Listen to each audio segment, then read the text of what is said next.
ഇവിടുത്തെ ഒരു ബിഗ് പാർക്കുണ്ട്. അപ്പോൾ ആ പാർക്കിൻ്റെ പേര് ബാരോ പാർക്ക് എന്നാണ്. എന്നുവെച്ചാൽ ഇവിടെ ആണെങ്കിൽ ശരിക്കും ഒരു വലിയൊരു സ്റ്റേഡിയം പോലെയാണ്, അതിൻ്റെ കള്ളും വലുതാണ്. അപ്പോൾ നമുക്ക് കുറേ മരക്കാരൊക്കെ ഉണ്ട്. അപ്പോൾ നമ്മളാണെങ്കിൽ നമ്മുടെ കൂടെ ഒന്ന് ജോണിക്ക് വരുമോ, നമ്മൾ എന്തൊക്കെയാണ് ഇവിടെ ചെയ്യണത്, എന്തൊക്കെയാണ് കാണുന്നത്, അതൊക്കെ നിങ്ങളെയും കൂടി ഒന്ന് ഷെയർ ചെയ്യാൻ വേണ്ടിയാണ് നമ്മളാണെങ്കിൽ വന്നിരുന്നത്.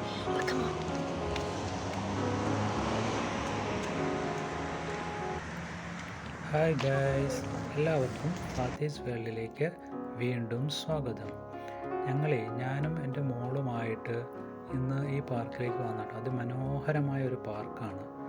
നിങ്ങൾക്ക് ഈ പാർക്കിനെ കുറിച്ചും പാർക്കിൽ കുറേ കാര്യങ്ങളുണ്ട്.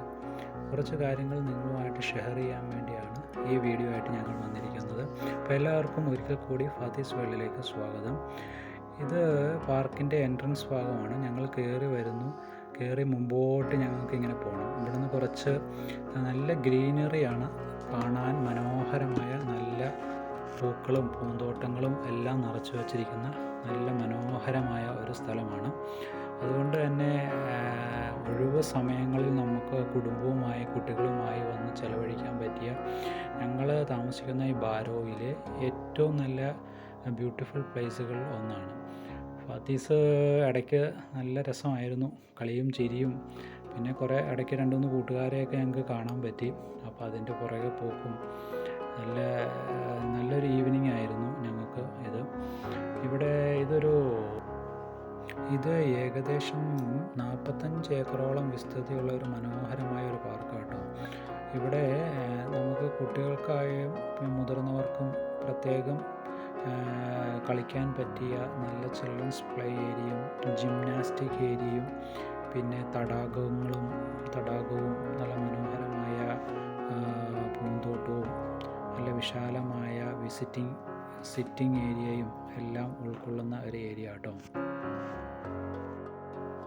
ഞങ്ങളാണെങ്കിൽ നടന്നുകൊണ്ട് പോയപ്പോഴാണ് ഇങ്ങനത്തെ ഒരു പാർക്ക് കണ്ടത്. എനിക്ക് നല്ല ഇഷ്ടപ്പെട്ടിട്ടോ ഈ പാർക്കൊക്കെ. അപ്പോഴേക്കും ഇവിടെ 2 പാർക്കുണ്ടായിരുന്നു. അപ്പോൾ ആ പാർക്കിൽ ഒരെണ്ണം ജിമ്മിൻ്റെ സെക്ഷനും പിന്നെ ഒരു കിഡ്സിൻ്റെ സെക്ഷനുമാണ്. ഞാനാണെങ്കിൽ ഇപ്പോൾ വന്നേക്കുന്ന കിഡ്സിൻ്റെ സെക്ഷനാണ് എനിക്ക് നല്ല ഇഷ്ടപ്പെട്ടത്. ശരിക്കും പറഞ്ഞാൽ എനിക്ക് അതാണ് ഏറ്റവും ഇഷ്ടപ്പെട്ടത്. ഇവിടുത്തെ ബാക്ക്ഗ്രൗണ്ടൊക്കെ കണ്ട് അതൊക്കെ നല്ല രസമല്ലേ. പിന്നെ ആണെങ്കിൽ ഞങ്ങൾക്കാണെങ്കിൽ ഇവിടെ കുറേ അഡ്വഞ്ചേഴ്സൊക്കെ ഉണ്ട്. എന്ന് വെച്ചാൽ സ്ലൈഡ്സ് അങ്ങനെ കുറേ ഉണ്ട്. ഇവിടെ 2 സ്ലൈഡ്സ് ഉണ്ട്. പിന്നെ ബേബീസിനുണ്ട്.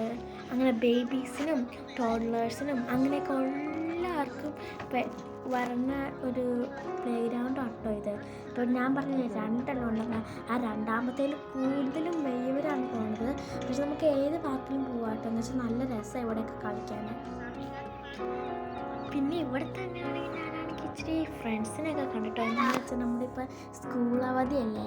അപ്പോൾ സ്കൂൾ അവധി ആയതുകൊണ്ട് തന്നെ നമുക്ക് ഫ്രണ്ട്സിനെ ഒന്നും കാണാൻ പറ്റില്ല. പക്ഷേ ഞാനാണെങ്കിൽ ഇങ്ങോട്ട് വന്നപ്പോഴേക്കും ഇവിടെ കുറേ ഫേമസ് പാർക്കായതുകൊണ്ട് കുറേ പേർക്ക് വരും. അപ്പോഴേക്കും ഞാനാണെങ്കിൽ എൻ്റെ ഇച്ചിരി ഫ്രണ്ട്സിനെയൊക്കെ കണ്ട്. അപ്പോഴേക്കും അവരാണെങ്കിൽ ആ സമയത്താണെങ്കിൽ വീട്ടിൽ പോയത്.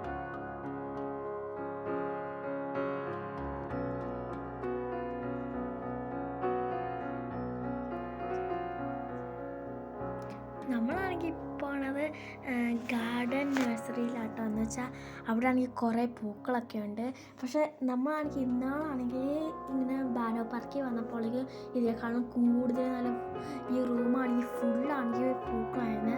അത് ഓഗസ്റ്റിൽ വന്നുകൊണ്ടാണ്. അപ്പോൾ ഇങ്ങനെ ജൂലൈയിലൊക്കെ വന്നാൽ അത്രയും പൂക്കളൊന്നും ഉണ്ടാവില്ല. പക്ഷേ ഇവിടെ ഇപ്പോഴും ഇച്ചിരി പൂക്കളൊക്കെ ഉണ്ട് കേട്ടോ. ഇപ്പോഴാണെങ്കിൽ നമ്മളാണെങ്കിലുള്ളത് ഈ ഒരു പ്ലേ ഏരിയയിലാണ്. നമ്മളിങ്ങനെ ഫുട്ബോളൊക്കെ വീട്ടിൽ നിന്ന് കൊണ്ടുപോകാൻ നമുക്ക് അവിടെ കളിക്കാൻ പറ്റും. നല്ല വലിയ ഏരിയയില്ല. എന്ന് വെച്ചാൽ അതിൽ നമുക്ക് ഫുട്ബോളൊക്കെ കളിക്കാൻ പറ്റും. പിന്നെ അവിടെ ഒരു പുതിയ ബമ്പി ഏരിയ ഇല്ല. അതാണെങ്കിൽ ശരിക്കും പുതിയതാട്ടോ. നമ്മൾ ഇന്നാൾ വന്നപ്പോൾ ഇതൊന്നും കണ്ടില്ലായിരുന്നു. ഇതിപ്പോൾ ബാരോ പാർക്കിൽ പുതിയത് ഓരോ സമയത്തും ഉണ്ടാക്കും.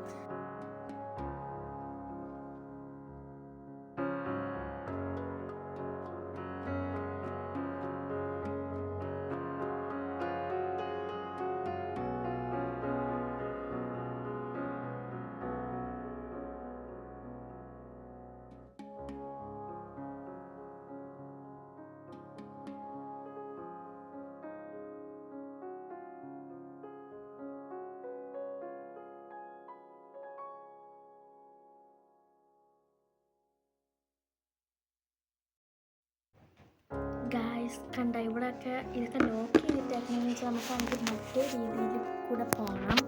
കണ്ട ഇവിടെയൊക്കെ കണ്ട നല്ല പച്ചപ്പല്ലേ, നമുക്കാണെങ്കിൽ ഇവിടെ നല്ലൊരു സീനറി കിട്ടും കേട്ടോ. നല്ല പച്ചപ്പും ഇവിടെ നല്ല ഷേപ്പായിട്ടൊക്കെ ആട്ടോ വെക്കുന്നത്. ഇപ്പം നമ്മളാണെങ്കിൽ ഒരു സ്റ്റേഴ്സ് കയറി പോണത് വലിയ സ്റ്റേഴ്സാണ്. അതാണെങ്കിൽ കുറേ നേരം എടുക്കും, പക്ഷേ ഒരു ഇച്ചിരി സ്റ്റെപ്പൊക്കെ ഉള്ളൂ. പക്ഷെ നമ്മളാണെങ്കിൽ ഇപ്പം പോകുമ്പോഴേക്കും അവിടെയാണെങ്കിൽ വാർ മെമ്മോറിയൽ ആൻഡ് ഹിസ്റ്ററി ആണ് ഇവിടെ ശരിക്കും ഉള്ളത്. അപ്പം അത് കാണാനാണ്, അവിടെ ഒരു ബിഗ് സ്റ്റാച്ചു ഉണ്ട്, അത് കാണാനാണ് കേട്ടോ നമ്മളാണെങ്കിൽ ഇത്രയും സ്റ്റേഴ്സും പോകുന്നത്. നമുക്കാണെങ്കിൽ അവിടെ വെച്ച് എന്താണെന്ന് നോക്കാം.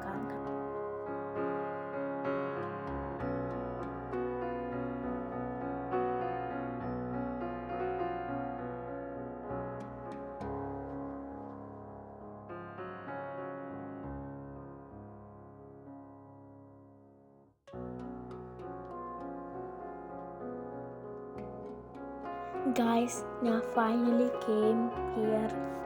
ഇപ്പം ഞാനാണെങ്കിൽ ഇത്രയും സ്റ്റെപ്സ് വന്ന് ഞാനാണെങ്കിൽ ഇത്രയും വലിയ സ്റ്റാച്ചു കാണാനാട്ടോ വന്നത്. കണ്ട ഇത് എന്തൊരു വെയ്താന്ന് നോക്കിക്കേ, എൻ്റെ കാട്ടിലും വെയ്ത് എൻ്റെ കണ്ണും അല്ലേ വെയ്തത്.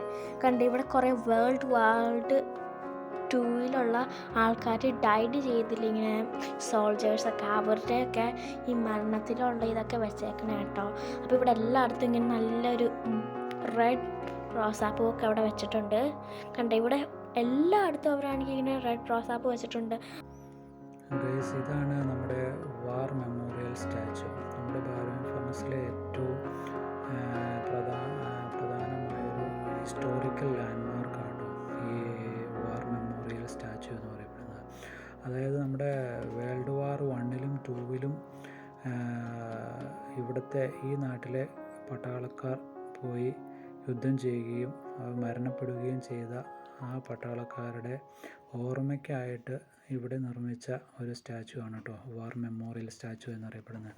ഇവിടെ മരിച്ചവരുടെ എല്ലാ പേരുകളും ഇവിടെ കൊത്തിവെച്ചിട്ടുണ്ട്. പിന്നെ അവർക്ക് വേണ്ടിയുള്ള പ്രാർത്ഥനയും കാര്യങ്ങളും എല്ലാ വർഷവും അവരുടെ ഓർമ്മ ദിവസം ഇവിടെ നടത്താറുണ്ട് കേട്ടോ. അതിനുവേണ്ടി അവരുടെ കൂട്ടുകുടുംബാദികളും അവരുമായിട്ട് ജോലി ചെയ്ത ആൾക്കാരെല്ലാം ഒരുമിച്ച് കൂടും. അങ്ങനെ പ്രാർത്ഥനയും കാര്യങ്ങളും പുഷ്പാർച്ചനയും ഒക്കെ നടത്താറുണ്ട് കേട്ടോ. അങ്ങനെ ഏറ്റവും ഹിസ്റ്റോറിക്കലായിട്ടുള്ള ഒരു പ്ലേസ് തന്നെയാണ്. ഗായ്സ് അപ്പോൾ ഇത്രയേ ഉള്ളൂ. നമ്മുടെ പാർട്ട് 1 ആണെങ്കിൽ കഴിഞ്ഞു. അടുത്ത പാർട്ട് 2 ആണെങ്കിൽ നമ്മൾ അടുത്ത ദിവസം തന്നെ നമ്മൾ ക്വിക്ക്ലി അപ്ലോഡ് ചെയ്യും. പിന്നെ ഇത്രയേ ഉള്ളൂ കേട്ടോ ഗായ്സ്. നമ്മളാണെങ്കിൽ